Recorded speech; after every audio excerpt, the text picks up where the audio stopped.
For weeks, parents and students and teachers have all wondered what's to come for the school year. And now we finally have some answers for those in North Carolina. Students across North Carolina will not be returning to school for the remainder of this academic year.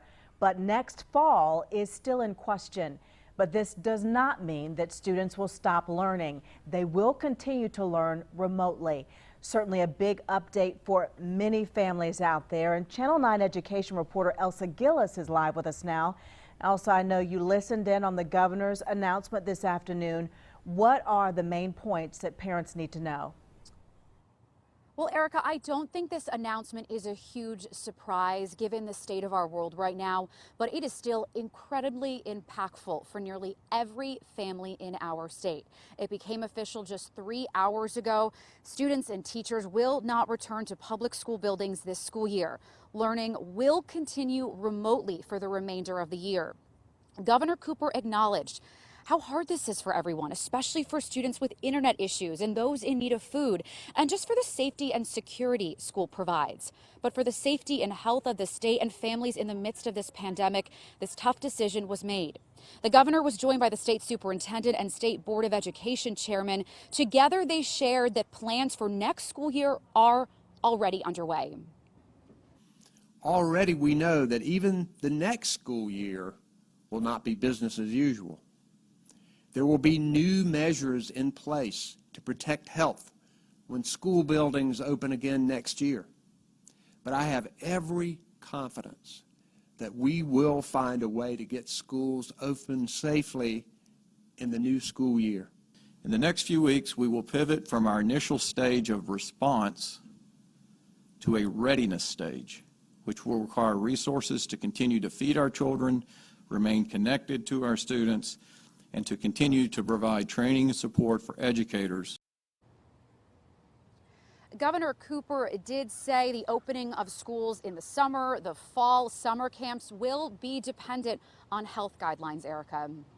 All right, Elsa, and I know that you've been in touch to talk with parents also about this move. Yeah, and I know this is challenging for so many families. I did speak with one family. I asked their thoughts on this decision. I'll have more of their reaction and more from the governor at 6. Looking forward to that. Thank you, Elsa. Tonight, Channel 9 checking another threat of rain for your weekend. Let's head over to Chief Meteorologist Steve Udelson to see what we can expect. Steve? Yeah, guys, last night's system is just barely into the rearview mirror, and already the next one is on its heels. This atmosphere is still pretty churned up from last night's storm. That's what this afternoon's clouds are all about, but there's no rain with that. We're going to dry things out overnight tonight. But look at this. More showers and storms developing west of the Mississippi River, and that system, while strong in nature, doesn't have quite as much moisture as the last couple. That's what's going to be rolling in as we head through the day tomorrow. Again, what we're going to be tracking is the storm rolling in. Now, if you are having any kind of plans outside, I would recommend early in the day, morning through early afternoon, because that's when the showers and the rumble of thunder will start to return, starting in the mountains first. They'll start to roll east as we go through the afternoon. Right now, I don't expect widespread severe weather. I'll talk about those threats when I come back in a few. Thank you, Steve. As we start to talk about lifting the restrictions, it's critical to keep an eye on the data. The new data being released by North Carolina and Mecklenburg County indicates this virus is not quite letting up just yet. North Carolina reporting another big surge. 444 new cases and 16 new deaths confirmed in the past 24 hours.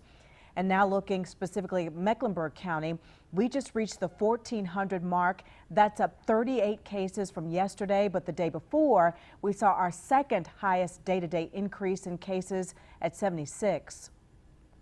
The county gave us more information on the real people behind those numbers. 75% are between the ages of 20 and 59. There have been 37 lives lost. Almost all of those were people over the age of 60. 2 of them were in their 50s with underlying health conditions. Right now, 91 people are still in the hospital. Mecklenburg County Health Director Gibby Harris says our trends in hospitalizations and test results are mostly flat right now. That will help determine if we're ready for phase 1 of the state's reopening plan come May the 8th. We're going to continue to watch that. It's flat. It's not going up significantly. It's not coming down significantly. And I think it's going to be important for us to realize that as we open things up in our communities, that it's going to take a week or two after that for us to really understand how that is impacting that data.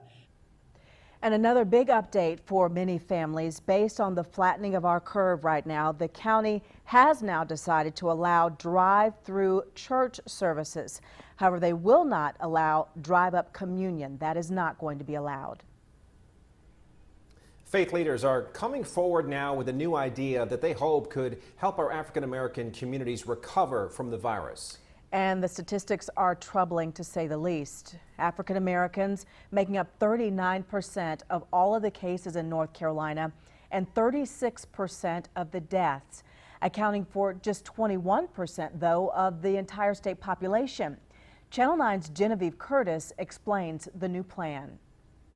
The NAACP is calling on the state to create a specific COVID-19 civil rights recovery office that would focus on the financial, health, economic, and justice needs as this virus continues to disproportionately affect the African American community. My stomach has been tied up in knots with how we've been dancing around the many issues that we presently face. To address the economic hardships, the plan details the need to offer funding for minority-owned businesses. Leaders want the state to immediately suspend mortgage and rent payments. And they're calling on the governor and state leaders to raise the minimum wage and specifically the wage of essential workers by June. Blacks are more likely to be in occupations where there's a greater risk of exposure to the coronavirus. Leaders are calling for paid sick time and paid medical leave for frontline workers. The recovery plan urges the state to expand Medicaid to get people access to treatment and to address the pre-existing conditions that make the virus more deadly for African Americans in the first place. We're trying to help people to live. Faith leaders warn this does not just impact one community. Sociologically and economically, the pandemic will find its way to hosts that have already been facing enormous inequality. Now, what the rest of society needs to know is that it will not stay in those communities. So unless we close the inequalities, we are all at risk. Now, I was scheduled to speak with a leader with the Department of Health and Human Services earlier today to talk about what the state is doing to address these disparities. But unfortunately, at the very last minute, they had to cancel and reschedule our interview for next week.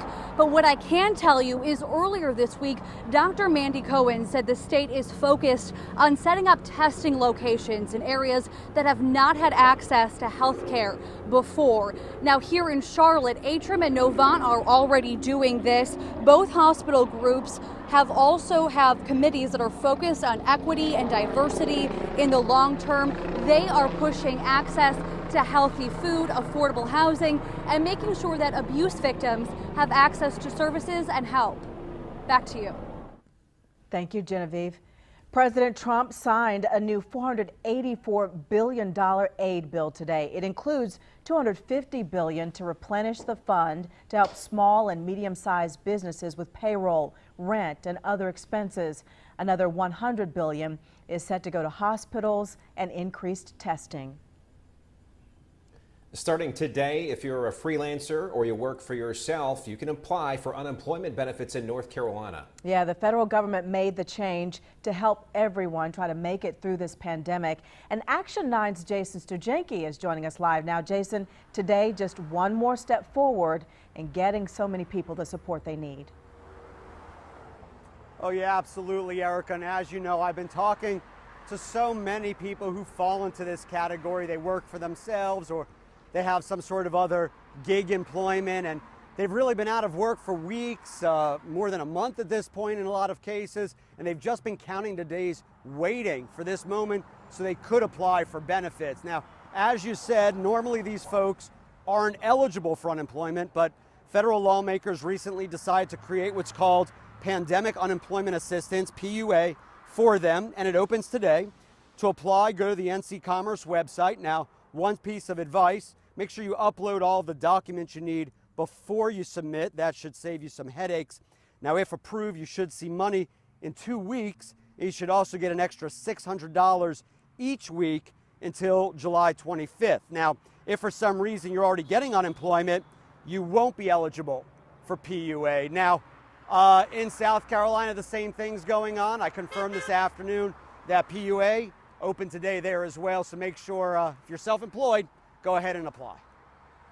Jason, of course, there's a big issue out there. You've been covering a lot of people who say that applying for unemployment is really easier said rather than done.